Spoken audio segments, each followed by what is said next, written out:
지능으로 갑니다. 430페이지 보시죠. 자, 누구나 알고 싶어하는 지능의 오해와 진실. 자, 지능. 저도 심리학 공부를 하기 전까지 이 지능에 대해서 굉장히 이런 것들이 진짜라고 생각을 했는데 하나씩 한번 살펴보겠습니다. 여러분, 지능은 키나 몸무게처럼 누구하고도 비교할 수 있다. 그렇지 않다는 겁니다. 남자와 여자의 지능을 비교하지 않고요. 젊은 사람과 노인의 지능을 비교하지는 않습니다. 왜? 성별과 연령에 따라서 비교할 수 있는 기준이 다릅니다. 같은 성별과 같은 연령대의 사람들하고만 비교를 하는 거예요. 당연히 국가 간에도 비교하지 않습니다. 왜냐하면 문항이 달라요. 예전에 한국에 있는 지능검사에는 8월 15일이 무슨 날이라는 문항이 있어요. 광복절이죠. 이게 미국에도 있을까요? 미국에는 없지. 미국에는 독립기념일이 있겠죠. 있다면. 그러면 미국 사람들에게 있는 독립기념일을 측정하는 그 정도가 한국 사람들한테 광복절을 측정하는 정도랑 과연 비슷하겠냐는 겁니다. 그래서 그런 것들이 막 나라마다 문항이 다르기 때문에 같이 비교할 수가 없다는 겁니다. 토익 같은 거는 국가 간에 비교할 수 있겠죠. 왜냐하면 토익은 같은 문항을 하니까. 그런데 심리검사는 같은 문항을 거의 하지 않습니다. 그리고 이걸 표현을 어떻게 하는지에 따라서 번역의 문제가 들어가기 때문에 동물과 당연히 비교하지 않아요. 돼지는 지능이 뭐고 말도 안 됩니다. 돼지 몸무게랑 여러분 몸무게는 비교할 수 있겠죠. 그런데 돼지 지능이랑 여러분 지능은 비교할 수가 없어요. 돌고래 지능이 얼마고 그런 얘기들이 다 근거 없는 다 그냥 낭설일 뿐이라는 겁니다. 나이에 따라 하락한다. 그렇지 않아요. 지능 지수는 같은 연령에서만 비교하기 때문에 여러분이 여러분 성별과 같은 연령에 있는 사람들 중에서 어떤 위치가 여러분이 교통적으로 특별히 지능이 낮아졌다면 변하겠지만 그 기준 자체가 같이 늙어가는데 나만 떨어질 일은 없다는 겁니다. 그리고 점수로 정확하게 측정할 수 있냐? 그렇지 않아요. 여러분이 우울하신 날은 지능검사를 받으러 가면은 지능 점수가 떨어집니다. 왜냐하면 지능검사에서 주의 집중력을 필요로 하는 문제들이 있거든요. 예를 들어서 숫자 외우는 게 있어요. 예를 들어서 2, 3, 5 하면은 그거를 따라하는 게 있는데 똑바로 따라하는 거는 8자리까지 있고요. 거꾸로 따라하는 것도 있어요. 예를 들어서 심리학자가 5, 3 하면은 3, 5라고 거꾸로 말해야 돼요. 그런데 우울한 사람은 주의 집중력이 떨어집니다. 당연히 지능검사에서 점수가 낮게 나오죠. 그럼 그 사람의 머리가 나빠진 게 아니라 그 사람의 감정 때문에 측정에 오차가 생기는 겁니다. 여러분이 심리학자한테 지능검사를 해보시면 심리학자가 여러분의 지능은 123점입니다라고 얘기하는 게 아니라 평균 정도입니다. 평균 상입니다. 가장 높으신 범위입니다. 이렇게 범위로 이야기를 해주는 거는 그런 오차를 고려한 거기 때문에 그렇다는 겁니다. 그러면 지능검사는 어떻게 발전됐느냐? 최초의 지능검사는요, 책 431페이지입니다. 프랑스의 심리학자였던 비네가 프랑스 교육부의 의뢰를 받아서 학습 부진화를 선별하기 위해서 몇 가지 질문을 던진 것부터 시작을 합니다. 그래서 5살 아이들이 평균적으로 풀 수 있는 문제가 있겠죠. 이 문제를 4살 애가 풀었다. 그럼 얘는 실제 연령은 4세지만 정신 수준은 5세다. 이런 식으로 이제 이야기를 하면서 최초의 정신 수준이란 이야기를 했고요. 이런 비뇌 검사를 스탠퍼드 대학교의 심리학자였던 루이스 터만이 미국으로 가지고 가면서 431페이지 맨 위에 보시면은 공식이 하나가 있죠. IQ는 실제 연령분의 정신 연령이라는 최초의 지수, 쿼션트를 만든 거예요. 그게 여러분 아시는 바로 IQ입니다. IQ. 지금은 이거 쓰지 않아요. 옛날에는 이제 스탠포드 비뇌 검사, 20세기 초반에 어떻게 했냐면은 여러분의 예를 들어서 어떤 아이의 실제 나이가 10살이에요. 근데 얘가 11살짜리 애들이 푸는 걸 풀 수 있어요. 그럼 얘의 정신 연령은 11세인 겁니다. 그럼 10분의 11 곱하기 100 하면은 110이 나오는 거죠. 근데 얘가 10살 아동인데 9살 아동들이 푸는 걸 푸는데 10살 건 못 풀어요. 그럼 10분의 9 곱하기 100에서 90이 나오는 겁니다. 여기서부터 나오기 시작한 게 뭐냐면 IQ가 2자리면 좀 덜 떨어졌다. 나이값을 못한다는 얘기가 여기서부터 나왔는데 지금의 지능 지수는 이런 단순한 공식으로 하지 않고요. 편차 IQ를 씁니다. 여기 화면 보세요. 분포가 있고요. 여기 가운데가 100입니다. 그리고 1표준 편차가 15예요. 여러분 이 분포는 희한하게도 여러분이 구할 수 있는 거의 모든 데이터들은 이런 형태를 띈다는 겁니다. 평균에 가장 많이 몰리고 극단치에 적게 된다는 게 정상 분포예요. 여러분 주변에 사람들의 몸무게를 한번 조사해 보세요. 한 100명한테 해보세요. 1000명, 10,000명한테 해보세요. 가운데 평균값이 가장 많고 아주 마른 사람과 아주 뚱뚱한 사람은 소수라는 겁니다. 천문학자들이 별의 거리를 조사했어요. 별의 거리를 조사했을 때도 평균이 가장 많고 가까운 별과 아주 먼 별은 소수라는 거예요. 별의 밝기를 조사했을 때도 마찬가지고 세상에 존재하는 모든 데이터들이 이런 형태를 띠는데 사람 특성도 마찬가지라는 겁니다. 그래서 심리학자들은 평균 정도의 지능을 100이라고 하고 1표준 편차를 15라고 하자는 거예요. 그런데 이거는 면적이 다 계산이 돼 있어요. 그래서 어떻게 계산이 되냐면은 100부터 115까지 여기 말하는 거예요. 여기가 전체 인구의 34%입니다. 그리고 반대로 여기 100에서 15를 빼면 85죠. 정확히 말해서 85부터 100까지가 34%고 100부터 115가 34%예요. 그러면 85부터 115가 몇 %예요? 68%예요. 그리고 이 표준 편차 130까지라고 합시다.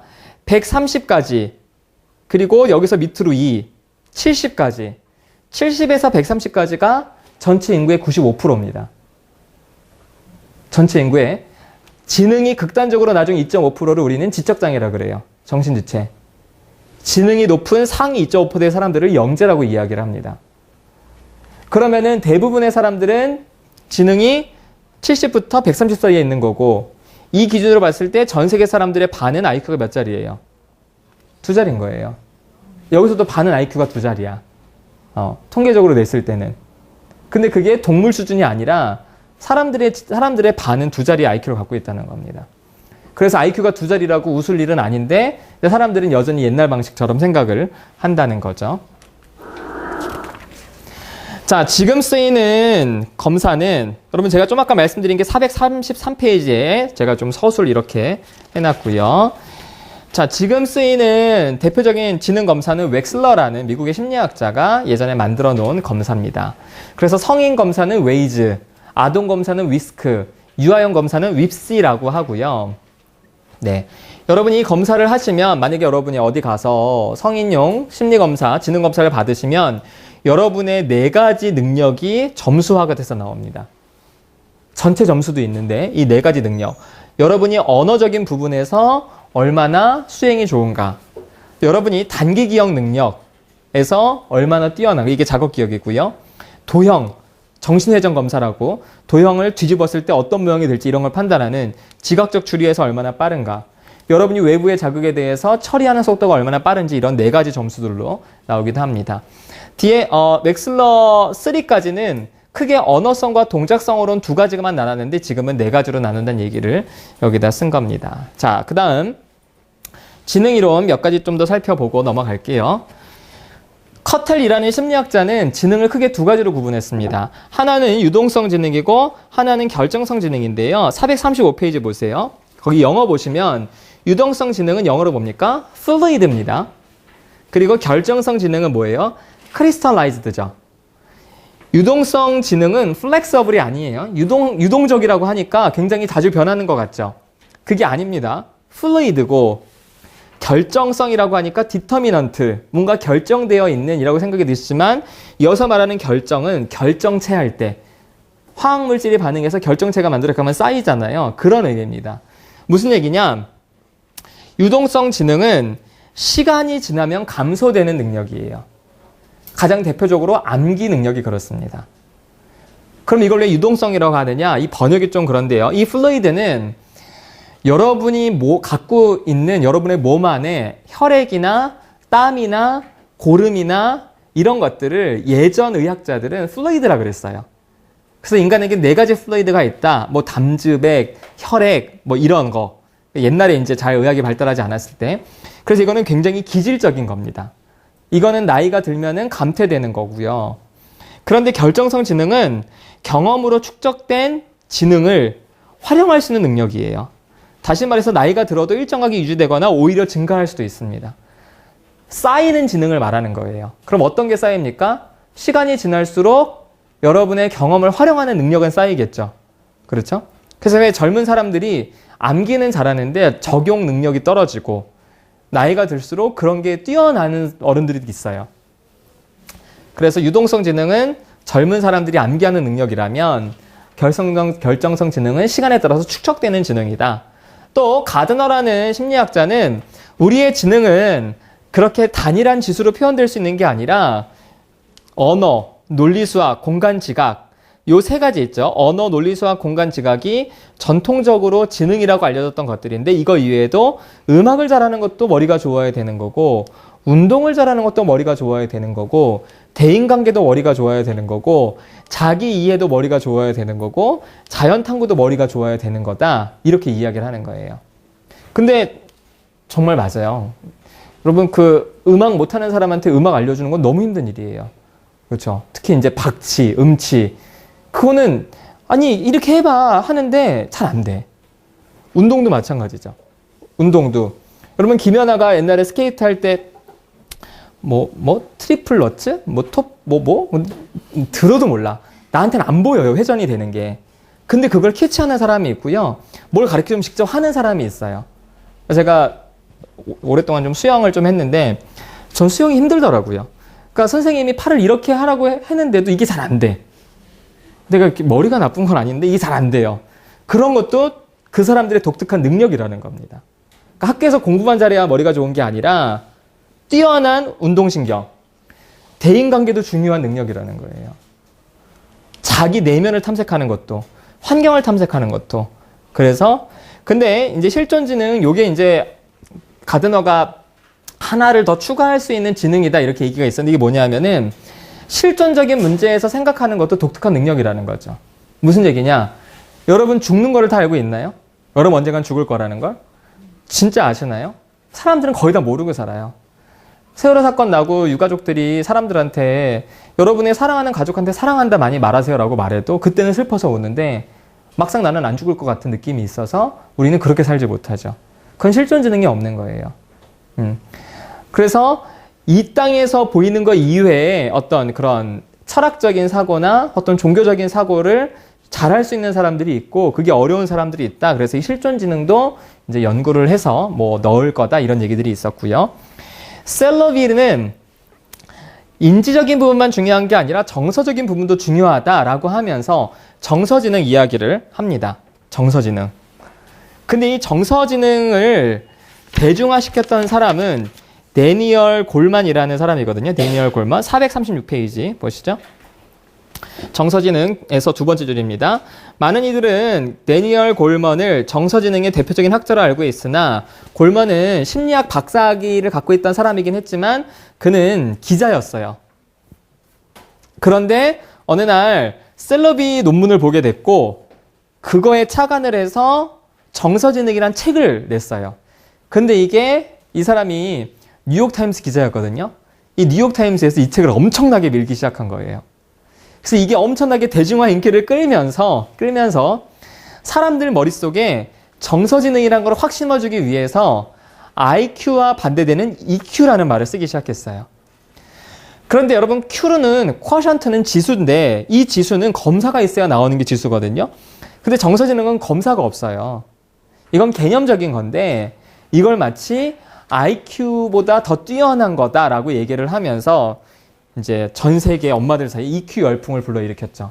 근데 그건 상당히 상업적인 목적이 있는 겁니다. 그래서 데니얼 골먼의 책을 보면은 EQ라는 표현은 좋지 못하다라는 게 써 있거든요. 그런데 책 띠지에는 EQ가 나와 있어요. IQ보다 뛰어난 EQ의 효과. 그러니까 이제 출판사에서 편집자들이 책도 안 읽고 막 그렇게 광고를 때리는 거죠. 그래서 EQ라는 말은 없다. 정서지능, emotional intelligence라는 말은 있다. 자, 정서지능 어떤 건지 보시죠. 네, 정서지능의 첫 번째는 정서인식입니다. 내 감정이 어떻고 타인 감정이 어떤지. 두 번째는 정서에 대한 지식이에요. 왜 그렇게 화가 났고 이 감정에 어떤 이유가 있는지. 세 번째는 정서를 활용하는 거죠. 그렇죠? 어떤 정서를 가지고 문제를 해결하거나 어떤 일을 하는 거. 네 번째는 자신의 감정을 적절하게 컨트롤하고 그것을 적절하게 표현할 수 있는 이제 그런 부분이 바로 정서 조절입니다.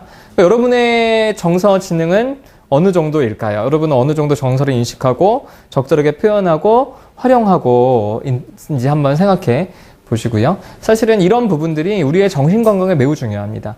사람들이 심리적으로 무너질 때 논리적으로 이해가 안 돼서 무너지는 게 아니에요.